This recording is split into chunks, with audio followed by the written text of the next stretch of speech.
Test 1, 2.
Well, good morning, everybody. Let's call to order the meeting of the Insurance Benefits and Ledge Committee for Wednesday.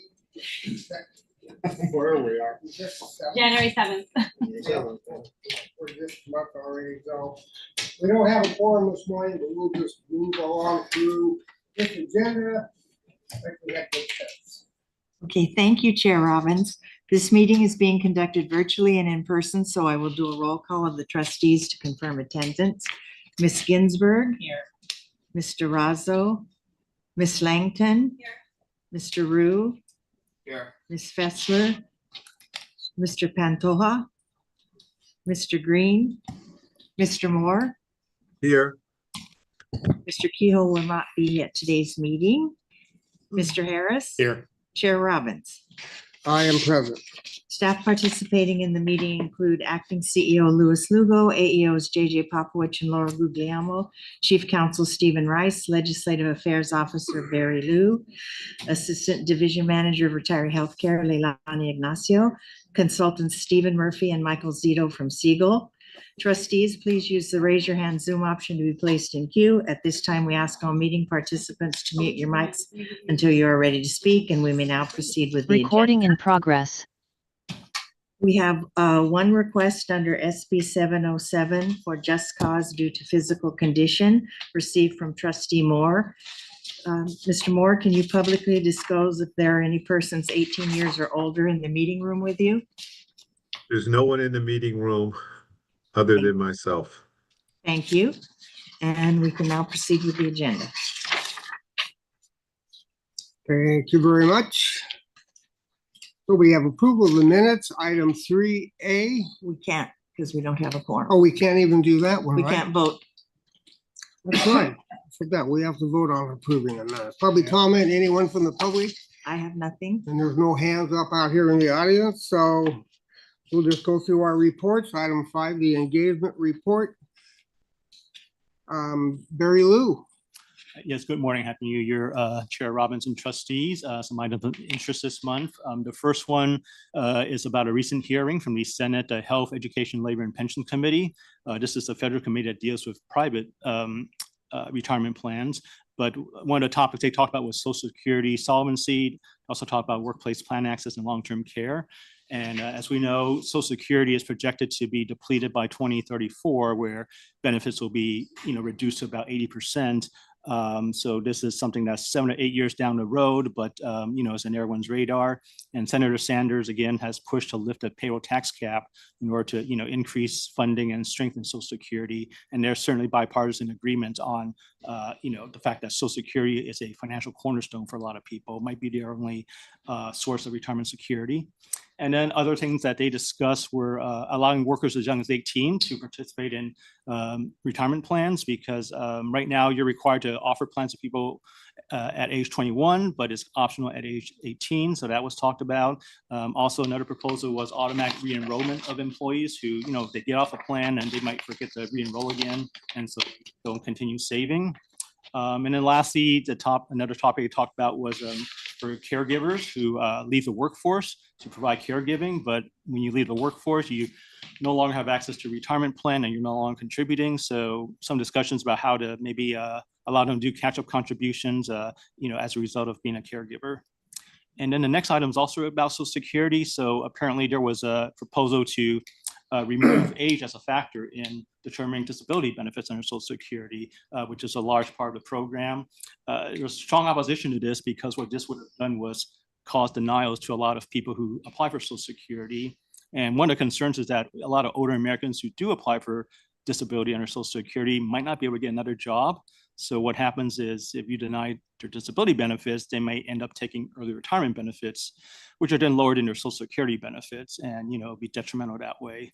Another thing they talked about was replacing their jobs database, that the type of jobs that you would work in as a factor in considering your eligibility. This would also have maybe decreased eligibility for a program. So although there's agreement that things need to be modernized, there's also concern that changing these two things would just cause a lot of denials of claims for people applying for Social Security. And the next item is about the Iowa Public Employees Retirement System. So as you know, earlier last year, there was the DOGE task force at the federal level, but that also spawned a number of DOGE task force at the state level as well. And here in Iowa, one of the recommendations from their state task force was to look at their employee benefit plans and see whether there should be some sort of pension reform, for example, such as giving workers a choice between the pension plan and the defined contribution plan. But again, there's opposition to this, as you know, it would adversely affect new employees by putting them into a DC plan. And the state legislators there don't intend to make any changes, although they might just continue to study and look at these ideas. But they feel that the Iowa state plan is, performing very well, and it's one of the nation's strongest state retirement systems. And then next, there's some anticipation about at the state level in terms of retirements of state employees. So CalPERS has looked at this, and as you know, during the COVID pandemic in 2020, there was a huge number of retirements at the state level, over 12,000. That's dropped to about 9,000 in 2024.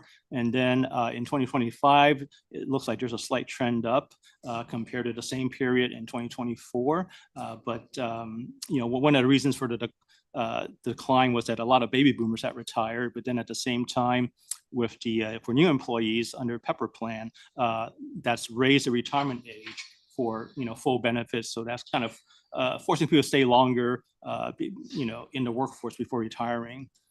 One of the other things was that possibly the state's return to office policies might have accelerated retirements, but there was no evidence of that. It may have impacted recruitment and retention, but like a state audit didn't find any connection between that and retirements.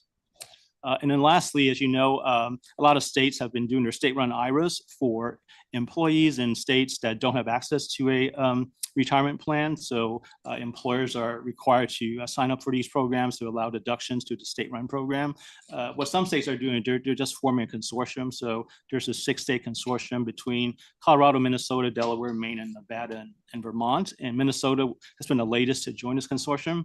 What's interesting is that collectively, these 6 states, they have about 212 million in total assets for about 140,000 participants. It's interesting if you compare to California and Oregon. California, for example, is the largest state that has this. We have about 1.34 billion, saved up as of June 2025, and part of this is just attributed to the fact that California is just a big state, 40 million people. County of Los Angeles, 10 million people. City of LA has almost 4 million, but when you look at Minnesota, about 5.8 million, Colorado has about 6 million, and Nevada has about 3.2 million. So it's a really stark contrast between just the number of participants in California versus these other states. So that concludes my report, and happy to take any questions. Anybody have any questions for? See any? Just on an interesting note, when it comes to the issue of Social Security, I actually got an email from a retiree 2 days ago who said that after battling with Social Security for 1 year, he got his retro payment, and he was one of the windfall provision people. And he said they initially told him no. He said, I knew they were wrong. He got a hold of his congressperson who intervened, and JP and I both know this guy, but I haven't told JP this. But anyway, guy's been retired quite a while. But so I thought it was all over with and done, but apparently they're still culling through the records and making some people whole that they didn't make whole up front. So interesting. Nice to hear somebody in Congress did something. Yeah, Lee Taylor. We are now on item B, staff activities report. Leilani, you're filling in today for Cassandra. Yes, sir. Good morning, Chair Robbins, members of the committee. Again, my name is Leilani Ignacio, filling in for Cassandra Smith, who is unable to attend today. Excuse me. So one item that we wanted to highlight is that at its December 9th meeting, the Board of Supervisors approved the renewal of the Medicare Part B premium reimbursement for 2026. And subsequently on December 17th, staff conducted a mass mailing to our members, informing them of this update. And additionally, we collaborated with the systems team in updating the Medicare Part B premium rate table to reflect the new standard amount of $202.90. So we extend our thanks to our systems team and communications for their assistance with this annual project. So it's a short and sweet report. So with that, I'm happy to take any questions. Thank you very much. Does anybody have any questions for Leilani? I don't see any. Thank you. LACERA claims experience, Michael. Good morning, Chair Robbins and trustees. Let me just share my screen first.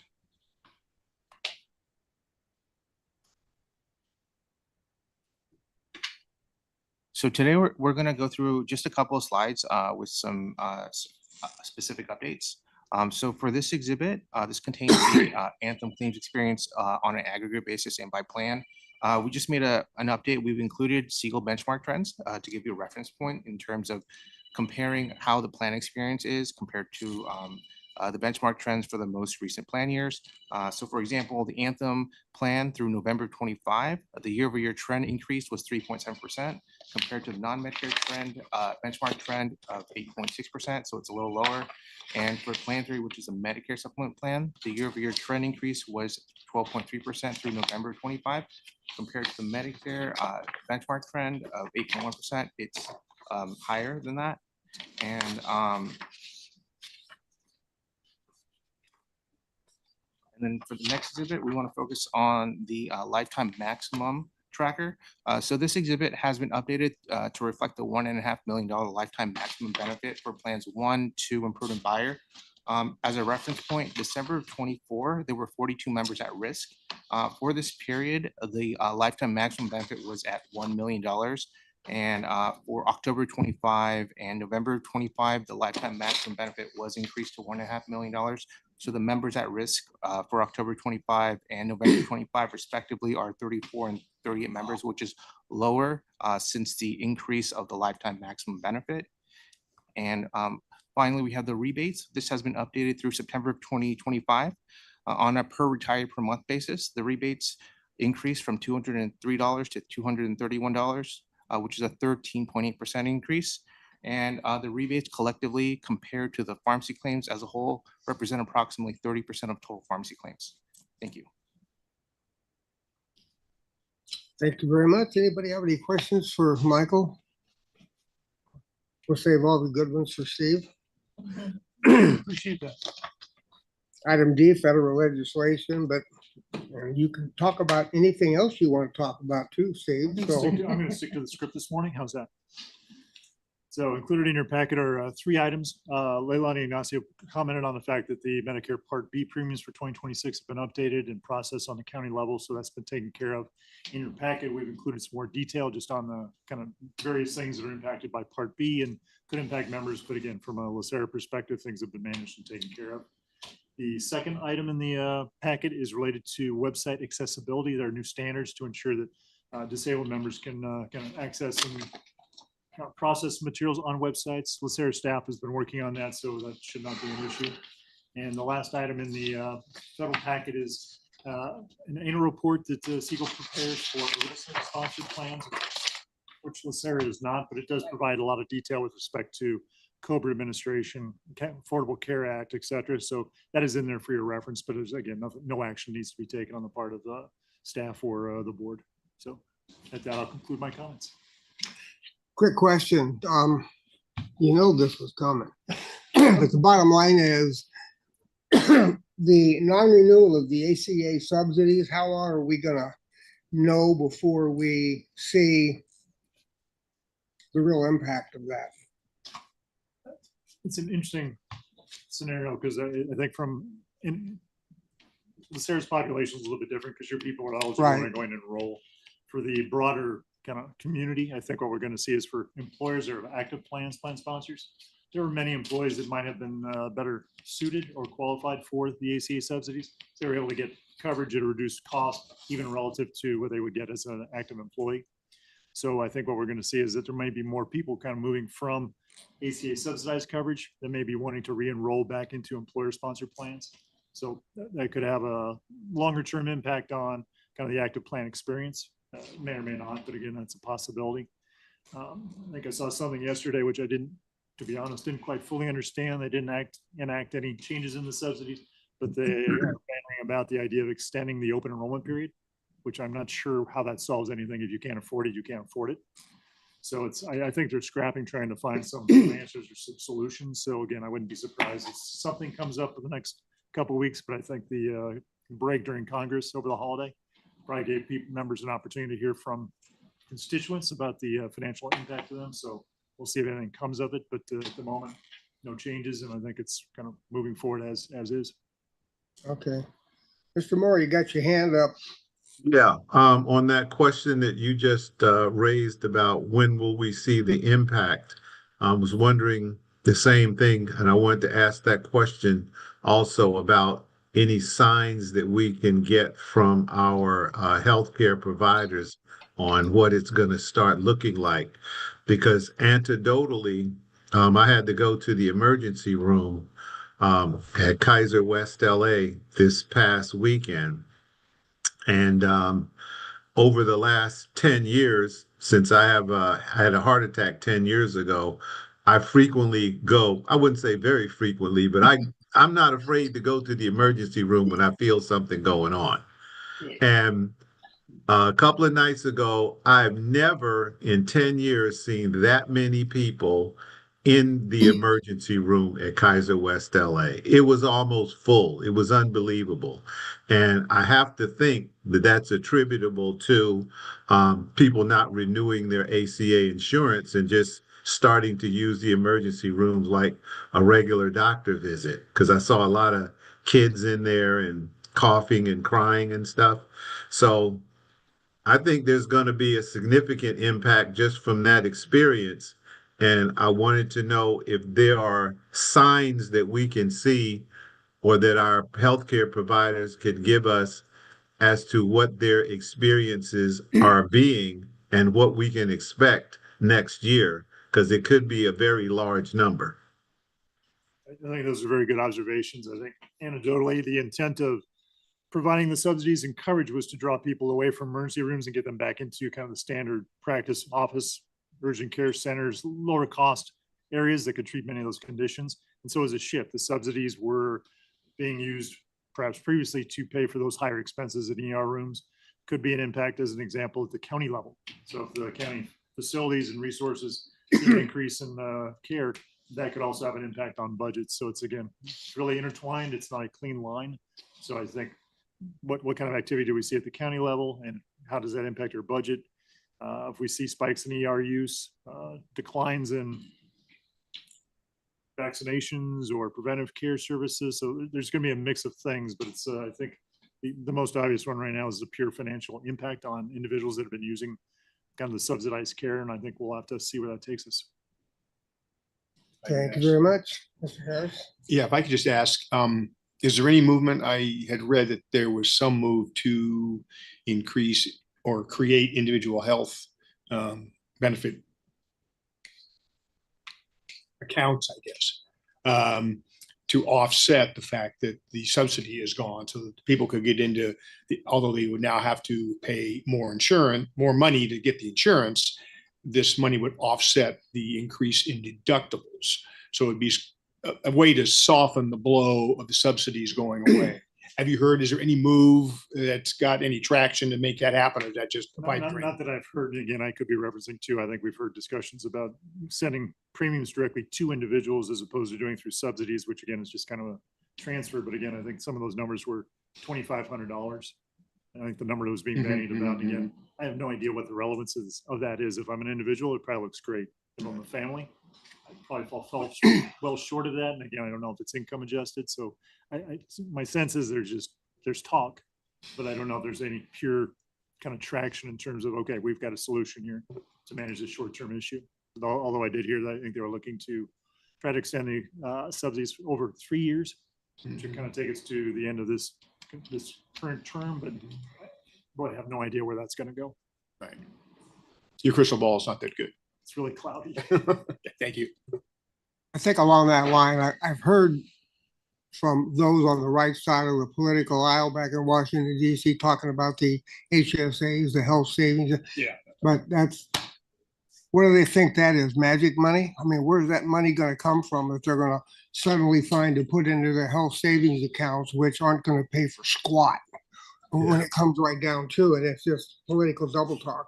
So I think we're in for a real rocky couple of years, and I think 26 is not gonna be a pretty year on the healthcare front in just about any area that I can possibly think of. And we're lucky as LA County retirees that we have the benefits that we have, because they're about as insulated, I think, as any could be. But as you've already alluded to, and Mr. Moore did as well, the healthcare delivery system is a big animal.